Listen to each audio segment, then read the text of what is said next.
While working on the ambulance, have you ever felt like this? Have you ever felt as if you were in a crowd all by yourself? Is it like you can't relate to your coworkers? Do you care more about the patient than they do? I've been in your shoes. Stay tuned to this video. Let's talk about it.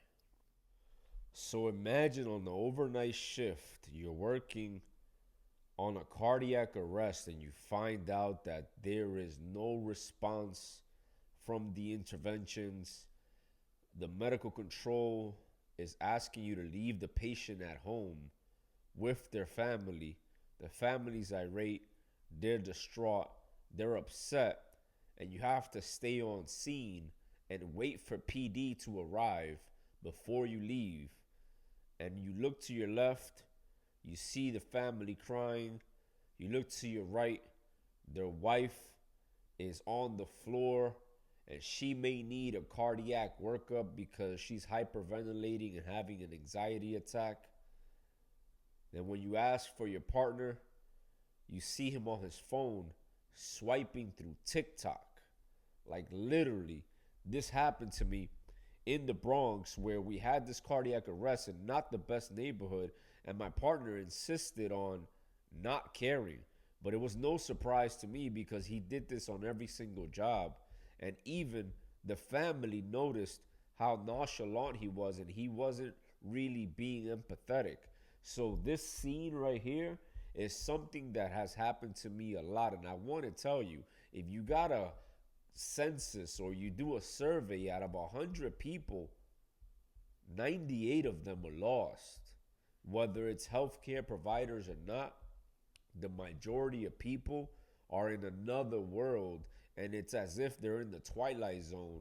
And I just want to tell you, if you're a healthcare provider and you feel like you're one of the only people in the room who actually care about the patient, you're not wrong. A lot of nurses, they end up doing it just for the money. A lot of doctors end up doing it just because they had somebody like talk them into it. So for example, if your dad is a doctor, your mom is a doctor, the odds of you doing it as well are higher. That's why you choose that career path, and then they stay in that career path because of the school loans and all the financial obligation and the golden handcuffs they put on. So whether you're an EMT, paramedic, a PA, or whatever, what you'll end up seeing is that the people who really do their job well are the people who consider their job a vocation. Those people who do it as an advocate. So I just want to tell you, I pride myself in being a EMT's, a paramedic's paramedic. The paramedic a paramedic would like to have show up at their house. This is one of the reasons why I'm not practicing medicine, although I have a doctorate degree in medicine, because I came to realize once I got behind the scenes that in the ICU, there's people who will shock asystole. And that's like blasphemy. You don't shock asystole. You don't give people something they don't deserve. And you don't prescribe medications that fix one thing and mess up the next. So I just want to tell you, if you feel alone, it's because you pretty much are. And what you need to do is lead them. Don't judge them. There's certain people who hear the information, the same information, but not everyone is hearing it the same. Not everyone is being called to lead. Some people are made to be sheep.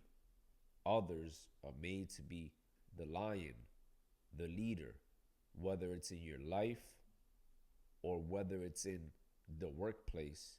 What ends up happening is there's certain people who are tasked with leading others, and there's other people who are just lost in the sauce. So this is inspired by a subscriber who told me about they had a hospice patient, and the hospice staff didn't really care about the humanity of the person that was dying. But he did, and he was empathetic, or she did. And I just want to tell you, This has happened to me a lot of times, but this is your calling. I want to tell you, this is your opportunity to realize that you're looking at the world in the lens that they are not, because you're here to do what they are not. Answer the call. Don't think you're better than them. Just build yourself up so much, become so undeniable with your patient care, the way you present yourself with your uniform. Literally become bulletproof. Like, since I knew I was this way, since I knew I was made to lead, since I knew I was made to be a patient advocate, since I knew that I did my job better than the most people, I just focused on behaving as if I was working by myself, even though I was working in a team. And it wasn't to make people feel alienated. I obviously showed respect, but in the back of my head, I knew that they didn't care as much. And every once in a while, you'll find people who actually do. And those people are awesome. Like, to find and to work with an EMT, with a paramedic, with a healthcare provider who takes their job as seriously as you, that's a good shift. That's a shift where you're going to have a lot of fun and you're going to save a lot of lives. But for the most part, the Advocacy Alliance is for committed responders who are patient advocates. If you identify with this, click the link below and join our newsletter. It's absolutely free, and I guarantee you it'll help you be better at what you do. Just look at your partner, especially if they don't care about the patient, as someone you delegate responsibility to.